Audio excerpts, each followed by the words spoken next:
Well, welcome back to Firearm Fury, or welcome if you're watching it for the first time. Hey, I know a lot of you aren't subscribed. Take a look at this stat. I know. Keep subscribing. Keep hitting that subscribe button. It's easy. It's free. Helps me so I can provide more content for you viewers out there. Anyways, we've got Big Bertha here. We've got the big old 300 Ultra Mag, also known as the 300 RUM. The full name is the 300 Remington Ultra Magnum. So here we go. I'm testing some heavier bullets out. I've been using some lighter bullets and I just wasn't the biggest fan of them. So we've got some bigger bullets, great for long range hunting. They're the 212 ELD X. I've just barely put the scope on this gun and I've done a video of it. So go ahead, check that out. I'm actually using some 78-28. I was looking at some nozzler data, and actually for the 210s, this was their most accurate load, and I had some laying around. Didn't really use it for anything else. Thought may as well, right? Now this gun isn't completely sighted in, so hopefully we get close enough to our target to tell what hits or what. First off, I'm going with the 78.8 grains, and for the length, I am about 3/100ths off of my lands.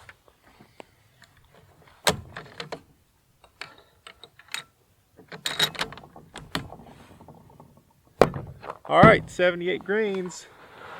I'm having to switch to the bipod and rear bag method.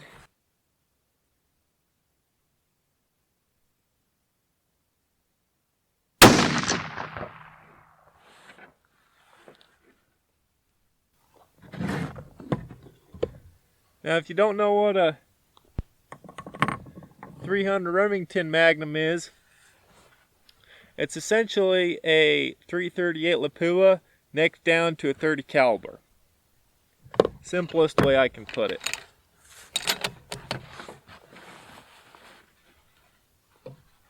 Want to make sure your ears are good for this one. It sure is a loudy, especially with that muzzle brake on the end.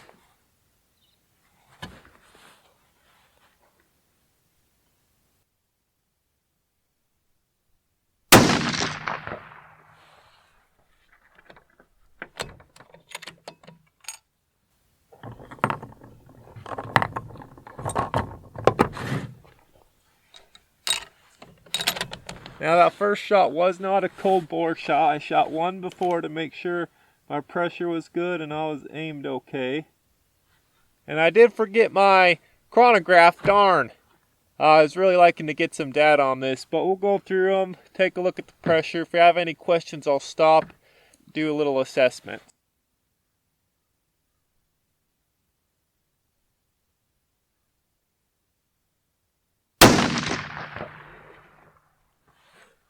Well, we've given the barrel some time to cool. Got a new battle wound. If you want to know where I got this thing, well, I'll link to the description down below.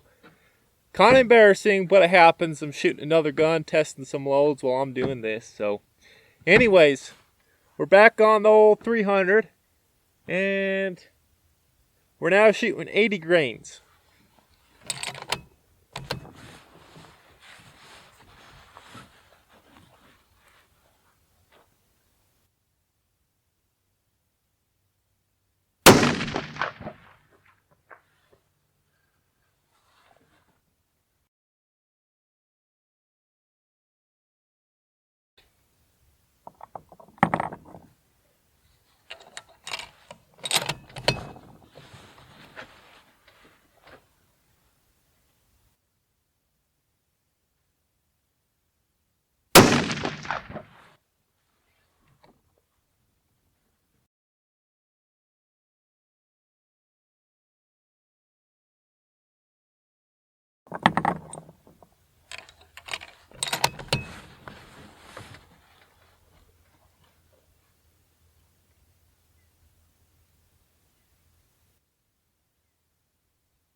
Moving now to the 81 grains.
For the last load, I've got the 82 grains.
All right, let's take a look at this data that we got from testing these 300 Ultra loads with the Hornady 212 ELD X bullet.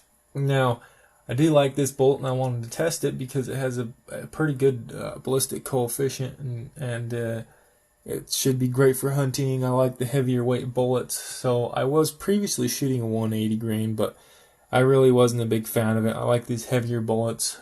For one, generally heavier bullets retain more energy the further you shoot.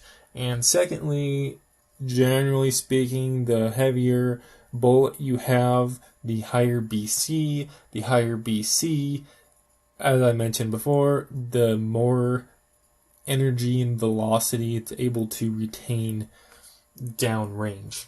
I'll have this data in a chart on the video here so you can take a look at it with me. So we did the 79 grains, 80, 81, and 82 grains. The best group was the 81 grains, which was 3/4 of an inch. And now I just don't look at the best group and I say, okay, that's what I'm going to take. I look at a few things. And in my other reloading videos, if you haven't watched them, I kind of go through the same thing with most of my loads. During this process, I know that they were shooting left and high, and I didn't change my scope because I wanted to see the point of impact change, which I feel is really important. So the 79 grains elevation was perfect, and it was an inch left. Then we moved to the 80 grains, which moved almost an inch further left, and elevation was an inch high. So there is definitely a point of impact change from the 79 to 80. So in between there, I'm not so sure that I want to experiment with that, especially since it's on the low end, and the group at 79 grain was 2.25. So not too worried about going there. On more velocity, I would like more velocity anyway. We look at the 81 grains. Now this was the best group out of the loads we tested. It was a 3/4 inch group.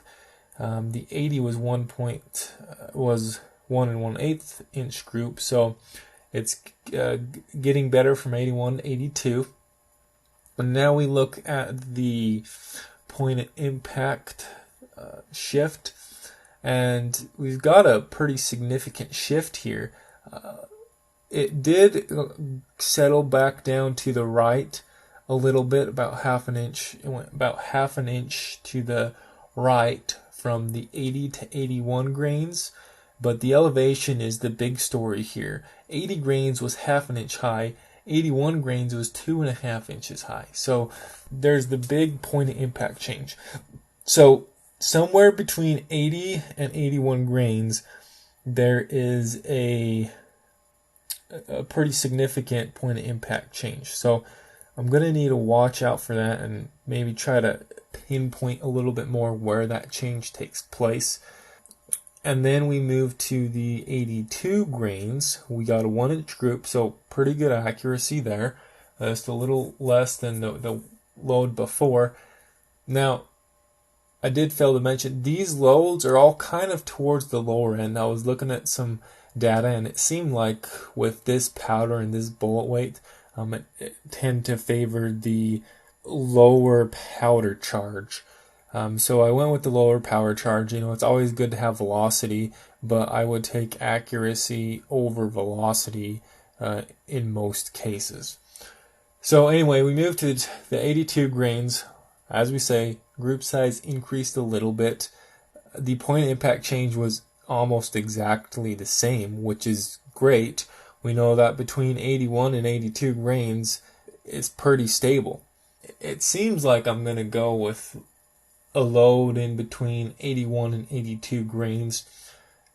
But just in case, while I'm out there testing, I thought I would try to pinpoint where that big point of impact change was from the 80 to 81 grains, so I can stay as far away from that as possible. So I am going to go out next time and I'm going to test the 80.5 grains as well as 81.5 grains. So I'll test these loads. After I test these loads, then I'll dial in and adjust the overall length a little bit to see if we can't tighten up the groups even more.